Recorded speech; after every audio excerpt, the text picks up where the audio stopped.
Hi, I'm Michael Laskin. I have a 45-year career as a working professional actor across all mediums, stage, film, television, and I've also had a successful acting studio in Los Angeles for more than a decade.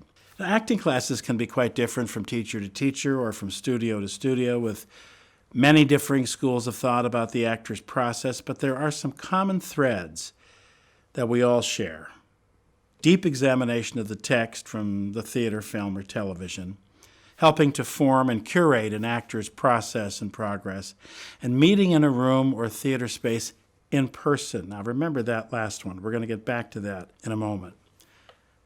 Now, in my studio, I have a non-dogmatic approach that creatively melds the actor's innate identity to a sharp skill set and the requirements of the text, obviously. You see, talent cannot be taught. You either have that or you don't. Desire cannot be taught. Again, you either have that or you don't. And identity certainly cannot be taught, but strategy can, in the scene, the audition, the career, and the life of an artist. And that's what I'm about. And my book, The Authentic Actor, The Art and Business of Being Yourself, is a fresh look at all of that. So, in early March 2020, the Michael Laskin studio was chugging along nicely, every part of its engine functioning at full capacity. Classes were full. And it was something that everyone looked forward to every week. My motto is, come and be an artist one night a week. On March 4th, I just come back from teaching a master class at Cambridge University in the UK.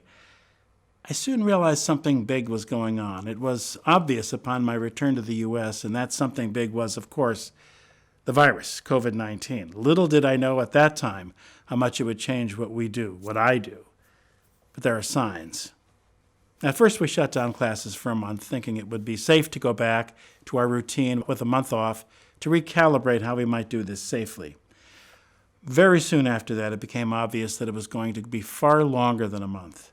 So classes were canceled until further notice. So meeting in a room with people, one of the touchstones of what we do, was suddenly not possible, which drastically changed the dynamic of everything.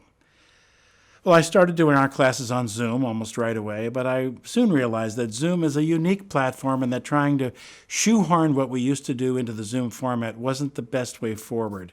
It was definitely not a perfect fit, but we needed a way forward. Any way forward. We've been experimenting and innovating within that format in ways that actually have produced exciting and unexpected results. That said, it still does not replace the in-person experience. But my main goal was to keep our community intact and give them a time and a place where we could congregate, share our work, until such time was that we could meet in person again. But as I said, there are signs. One night, protests and violence broke out all over the world because of the killing of George Floyd in Minneapolis, a place that was my previous home.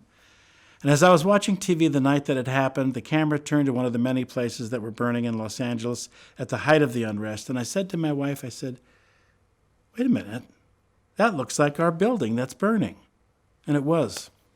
The building I was renting for my studio was on fire right in front of my eyes. Yes, there are signs.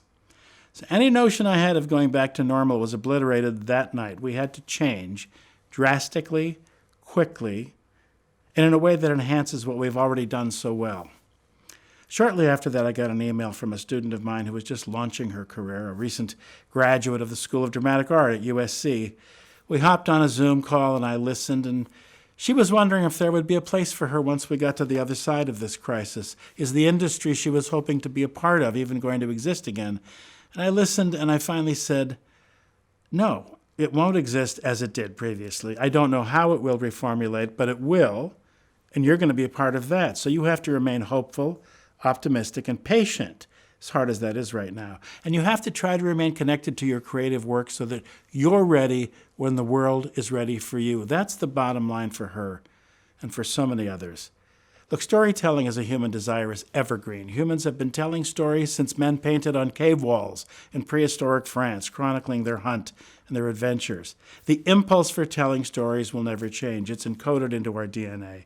But the delivery systems for our stories, the stories themselves are changing dramatically. And how an audience finds our stories is also experiencing significant upheaval.